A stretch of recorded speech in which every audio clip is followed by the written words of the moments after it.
Hola a todos, continuamos con la parte 2 de la creación de nuestra librería NRF24 para STM32.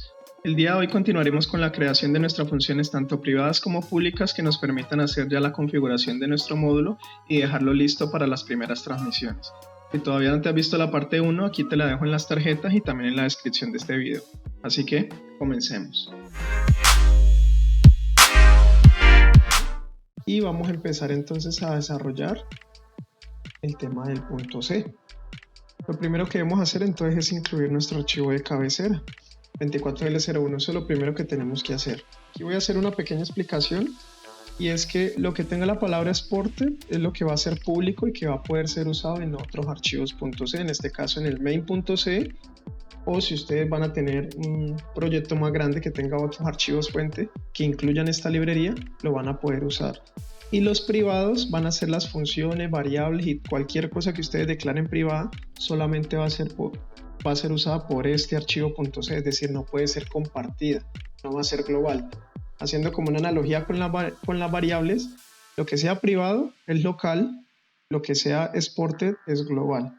Entonces, para que lo tengan en cuenta. Vamos a definir el tema de las variables privadas o las funciones privadas. Entonces nosotros vamos a crear acá debajo de los macros y las variables, vamos a colocar acá un comentario más que se llame private. Las funciones privadas, entonces esas funciones van a ser solo exclusivas de este archivo .c y van a haber unas cuantas en esta librería. Entonces, lo primero que nosotros vamos a configurar va a ser las funciones que nos permitan mediante la librería HAL cambiar el estado de estos pines. Listo, entonces vamos a empezar acá a definir las primeras funciones. Entonces vamos a definir la función para habilitar o deshabilitar nuestro pin CE, que le vamos a colocar acá CE enable, y que sea una función. En este caso le debemos incrustar un puntero a nuestra estructura que ya creamos previamente. Entonces aquí vamos a colocar NRF24, un puntero, y acá que se llame, puede ser mod o puede ser dev de dispositivo, para transmitirle nuestra NRF de nuestro dispositivo. Acá le damos llaves y ya tendríamos lista para trabajar. Entonces lo que nosotros vamos a hacer acá es usar la librería HAL, pero le vamos a pasar el pin que esté configurado en esta estructura, y así él ya va a saber exactamente cuál es el pin que tiene que colocar. Como lo vimos al principio, el enable es ponerlo en 1. Este CE es el que habilita la parte RF, todo lo que sea de comunicación inalámbrica lo habilita para que el módulo lo pueda usar. Vamos a colocar acá HAL EPIO como en los otros videos, buscamos el que diga write y acá le vamos a pasar el dev, y como es un puntero ya no sería punto sino flechita, dev flechita, y vamos a buscar el CE por, acá lo mismo, dev flechita, CE pin, y acá GPIO pin set para ponerlo en 1. Perfecto, con eso ya estaríamos habilitando el CE. Haríamos lo mismo entonces para deshabilitarlo. Colocaríamos acá CE disable, y acá lo único que haríamos sería cambiarlo de set a reset. Aquí ya tendríamos nuestras primeras dos funciones y nos faltaría un tercer comentario, y es que como estas funciones son privadas, para que el compilador sepa dónde están almacenadas, ya que no van a estar en un archivo de cabecera directamente, necesitamos también colocar acá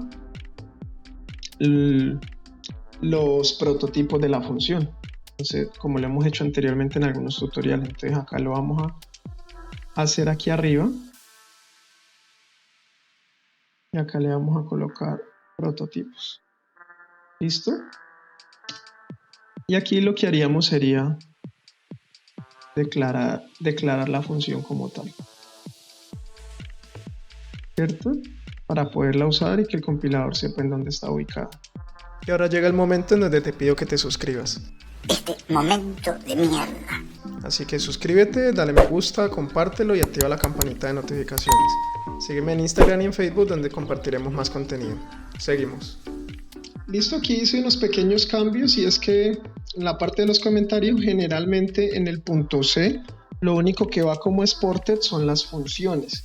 De resto, lo demás que definimos, los types, defines, macros, variables, serían ya del tipo privado. También le agregué la palabra clave static para indicarle al compilador que es una función privada y que solamente va a ser usada aquí en el punto C. ¿Por qué? Porque al final el usuario final no necesita habilitar o deshabilitar los pines. Yo prefería dejarlo como privado. Si ustedes lo quieren hacer público en sus propias librerías, están perfectamente correcto, no hay ningún problema, sino que yo quise como privar al usuario de poder usar estas funciones de acá. Acá me genera una advertencia de que fue definida y declarada, pero no está siendo usada todavía, pero más adelante la vamos a usar. Vamos entonces a hacer lo mismo, pero ya con el PIN de CSN. Listo, entonces aquí ya tenemos también declaradas el habilitador del PIN CSN y el deshabilitador.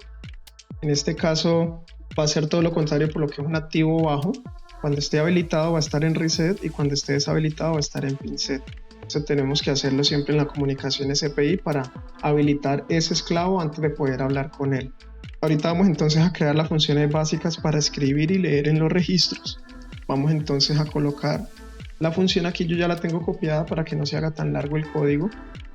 A partir de acá ya es buena práctica también que coloquen un pequeño comentario de lo que está haciendo la función para darle una orientación a la persona que esté leyendo la librería. Como pueden ver aquí me va a saltar un error si yo lo vuelvo a compilar.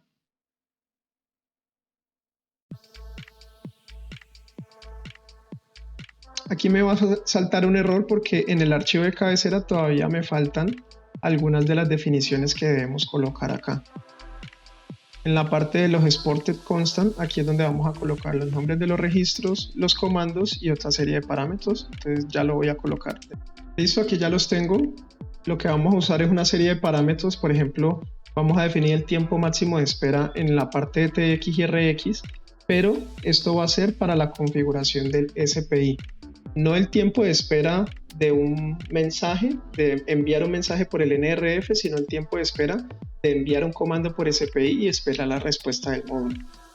No quiere decir que cuando yo mande un comando por SPI se vaya a esperar 2000 milisegundos exactamente, sino que ese sería el tiempo máximo.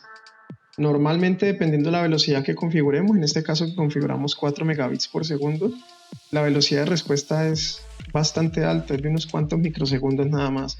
Pero en caso de que de pronto haya una falla en la comunicación o el módulo se desconecte o se haya quemado, etcétera, cualquier cosa que pueda pasar, que el microcontrolador no se vaya a quedar bloqueado ahí en esa función y continúe con las demás líneas de código. Entonces que como máximo espere 2 segundos, 2000 milisegundos.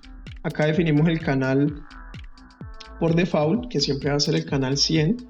Esto no lo dije al principio del video, pero el NRF tiene diferentes canales de transmisión que lo que hacen es variar la frecuencia. La frecuencia base es 2.4 GHz, pero él puede variar entre 2.4, que es la mínima, hasta 2.525, si no estoy mal. Entonces tendría más o menos canales de unos 127 canales que tendrían una separación o un ancho de banda entre el canal de 1 MHz. Entonces lo que generalmente yo les recomiendo es usar canales altos por encima del 50 para que la misma radiación de sus redes Wi-Fi de caseras no les vaya a afectar y a generarle alguna interferencia en la comunicación con el módulo NRF, ya que están trabajando sobre la misma banda. Acá tenemos definidos todos los registros, todas las direcciones de los registros de este dispositivo, los status cuando está en OK, cuando no lo encontró, si de pronto se definió una carga útil más larga del máximo. Este módulo solo puede admitir hasta 32 bytes. Si ustedes piensan mandar un buffer de carga útil o un mensaje que tenga una cantidad mayor, les va a dar un error. Y acá que de pronto no esté disponible. Estos son los acrónimos que le he colocado. Acá los mnemonics, que serían ya los comandos que vimos al principio. Una cosa son los comandos y otra cosa es la dirección de los registros. Está el comando leer registro, escribir registro, enmascarar, activar el payload, el ancho del payload, etcétera, etcétera. ¿Listo? Entonces, en el momento en que yo ya le dé compilar, me lo va a reconocer acá. Perfecto, ahí ya me lo reconoció, ya entonces podríamos empezar a utilizar esa función. Voy a explicar entonces qué es lo que estoy haciendo en esta función. Para eso necesitaría ir un momento al datasheet avanzado para explicar la parte de los comandos. Como podemos ver acá, para hacer una escritura, para enviar un comando de escritura, debemos mandar la dirección del registro que queremos escribir y debemos acá, en ese primer dato, colocar el bit número 5 en un 1 lógico para poder que el dispositivo comprenda qué es lo que queremos hacer. Entonces eso es lo que estoy haciendo yo. Voy a definir un buffer de 2 posiciones. La posición 1 va a contener el comando y la posición 2 va a contener la data que quiero escribir en ese registro. Entonces el comando writeRegister lo que hace específicamente es eso, escribir un valor en el registro de interés. Entonces en este caso podría ser cualquiera de estos registros. Y como son tantos, ya verán que esta función se va a repetir muchísimo en la librería.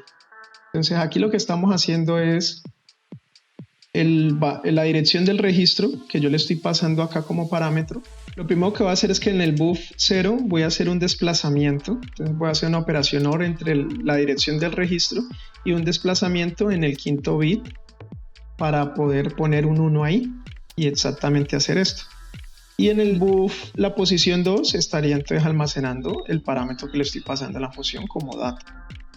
Lo primero que tendríamos que hacer sería habilitar el chip. Con el chip enable lo ponemos en bajo para poder que se comunique por SPI con el módulo.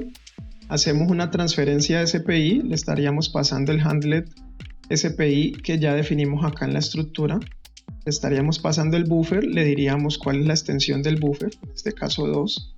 Y acá le diríamos que el máximo tiempo de espera sea el que ya definimos allá en el punto H, 2000 milisegundos. Luego vamos a hacer un pequeño ciclo while para que él esté mirando el estado del SPI y hasta que no sea ready, es decir que aquí el SPI puede tener diferentes estados. Si le damos control clic, puede estar ocupado, puede estar en res, bus ITX, bus IRX, Es una buena práctica para no mandar más comandos y saber que ya el puerto SPI está nuevamente libre para un nuevo comando.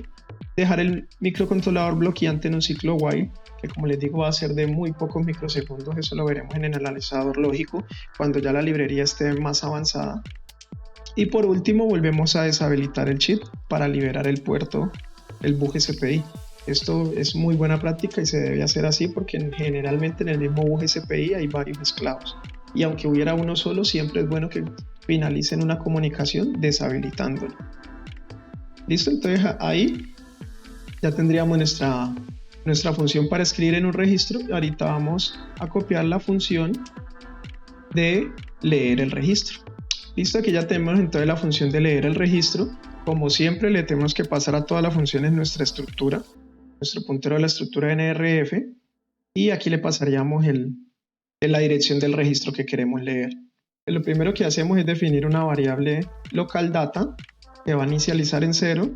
Nuevamente habilitamos el chip enable para que el esclavo nos pueda responder por SPI y transmitimos la dirección del registro, un buffer de espacio en 1 y esperamos lo mismo. El default de tiempo de espera, dejamos el microcontrolador bloqueante hasta que ya se libere el bus SPI y después de que ya se liberó, ahí sí hacemos una operación de lectura. Le pedimos que nos devuelva el valor que debe estar ahí y se lo asignamos a data y luego retornamos data para que de esa forma podamos pasar el valor que leímos del registro a otra variable o a otra parte del código. Y necesitaríamos también una función de escritura en ráfaga, o sea que podamos escribir en varios registros a la vez y una lectura también en ráfaga. Listo, aquí ya hemos agregado entonces la función de escritura múltiple y lectura múltiple. Entonces en lo que va a diferenciar es que como parámetro tenemos que también pasarle la extensión del buffer que queremos escribir.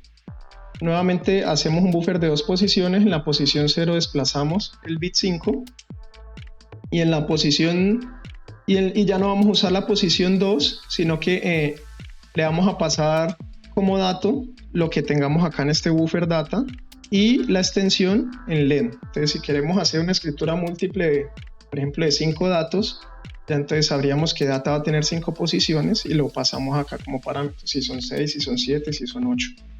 Eso lo vamos a utilizar más adelante cuando vayamos a configurar la dirección de cada nodo. Para que esta comunicación funcione, tanto el receptor como el emisor deben tener la misma dirección para que se entiendan entre ellos. Y esa dirección va entre 3 a 5 bytes, por eso es que vamos a hacer también escritura múltiple. Lo mismo para la lectura múltiple, entonces aquí Ya lo que haríamos es en la parte de recibir le pasamos data y le pasamos la extensión y así podemos hacer lecturas de varias cosas. ¿Listo? Yo creo que con eso lo vamos a dejar hasta acá. En el próximo video ya vamos a empezar a hacer las funciones de transmisión. Vamos a empezar a configurar nuestro transmisor y a ver en el analizador lógico si todos estos registros que estamos configurando van a quedar de forma correcta. Ya sabes, no olvides suscribirte, si te gustó el video, compártelo, está muy pendiente que semanalmente vamos a estar subiendo un video sobre esta serie. Esta serie va a ser de varios videos, pero te pido por favor que la veas completa para que puedas aprender realmente a hacer tus propias librerías. Al final igual voy a dejar el archivo en el último video, pero sí me gustaría que te retes tú mismo a hacer tu librería y hacer que funcione con estos módulos NRF.